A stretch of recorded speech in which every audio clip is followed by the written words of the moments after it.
V D സതീശനെ വീണ്ടും വിമർശിച്ച് വെള്ളാപ്പള്ളി നടേശൻ. സതീശൻ അഹങ്കാരത്തിന്റെ ആൾരൂപം. ഞാനാണ് രാജാവ്, രാജ്ഞി, രാജ്യം എന്ന നിലയിലാണ് സതീശന്റെ പ്രവർത്തനം. കോൺഗ്രസിലെ ഒരുപാട് ആളുകൾ സതീശനെ സഹിക്കുകയാണെന്നും വെള്ളാപ്പള്ളി നടേശൻ പറഞ്ഞു. സതീശൻ ഒരു അഹങ്കാരത്തിന്റെ ആൾരൂപമല്ലേ? ഇതൊന്നും ആലോചിച്ച് നോക്കുക.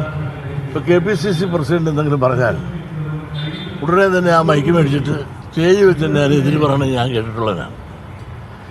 എനിക്ക് വയസ്സ് 10-82 ഇതിനുള്ള ഒരുപാട് KPCC പ്രസിഡന്റുമാരൊക്കെ ഉണ്ട്, പ്രതിപക്ഷ നേതാക്കന്മാരൊക്കെ ഉണ്ട്. ഇത്തരം തറപറ പറയുന്ന നിലവാരമില്ലാത്ത, പരോക്ഷമായിട്ട് ഒരു ബഹുമാനമില്ലാതെ സംസാരിക്കുന്ന ഒരു പ്രതിപക്ഷ നേതാവിന് ഞാൻ കേട്ടില്ല. SS ശരൺ വിവരങ്ങളുമായി ചേരുന്നു. ശരൺ, എന്ത് ചോദ്യത്തോടാണ് ഈ മറുപടി?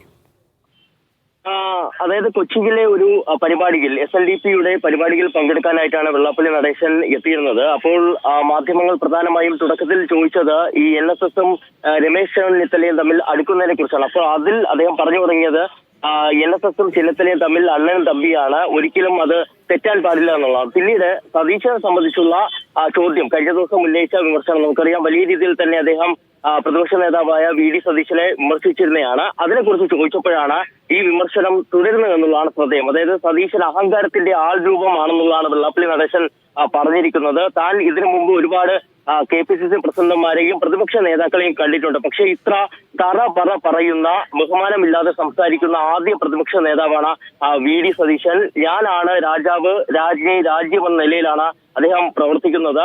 കോൺഗ്രസിലെ ഒരുപാട് ആളുകൾ സതീശനെ സഹിക്കുന്നുണ്ട്. അങ്ങനെ സഹിച്ച് നെല്ലിപ്പലക കണ്ട സാഹചര്യം ഉള്ളത്. കഴിഞ്ഞ ദിവസം താൻ ഇത് സംബന്ധിച്ച വിമർശനം ഉന്നയിച്ചതിന് പിന്നാലെ തനിക്ക് കോൺഗ്രസ് പ്രവർത്തകർ ഒരുപാട് മെസ്സേജ് അയച്ചിരുന്നു. അതായത് സതീശനെ കുറിച്ച് പറഞ്ഞത് ശരിയാണെന്ന് പറഞ്ഞുകൊണ്ടുള്ള മെസ്സേജുകളാണ് തനിക്ക് വന്നിരുന്നത്. ഏതായാലും ഇതോടൊപ്പം തന്നെ SLDP ഭാരവാഹി നേരത്തെ ഈ VD സതീശനെ തെരഞ്ഞെടുപ്പിൽ തോൽപ്പിക്കണമെന്ന് വെള്ളാപ്പള്ളി നടേശൻ ആവശ്യപ്പെട്ടിട്ട് പോലും ജനങ്ങൾ തോൽപ്പിച്ചില്ല എന്നുള്ളൊരു കാര്യം ചൂണ്ടിക്കാട്ടിയിരുന്നു. അതിനും അദ്ദേഹം മറുപടി നൽകിയിട്ടുണ്ട്. അതായത് താൻ തെരഞ്ഞെടുപ്പിൽ ആരെങ്കിലും തോൽപ്പിക്കാൻ പറഞ്ഞിട്ടില്ല എന്നുള്ളതാണ് അദ്ദേഹം പറഞ്ഞിരിക്കുന്നത്. ഒപ്പം തന്നെ ഈ BDJSനുള്ളിൽ NDAയിൽ നിന്നും വിട്ടുപോകണമെന്നുള്ള അഭിപ്രായം ഉയർന്നു വരുന്നുണ്ടല്ലോ എന്നുള്ള ചോദ്യം ചോദിച്ചപ്പോൾ അദ്ദേഹം പറഞ്ഞത് BDJSന് NDAയിൽ നിന്ന് എന്ത് കിട്ടിയെന്നുള്ളത് പരിശോധിക്കണമെന്നുള്ളതാണ്.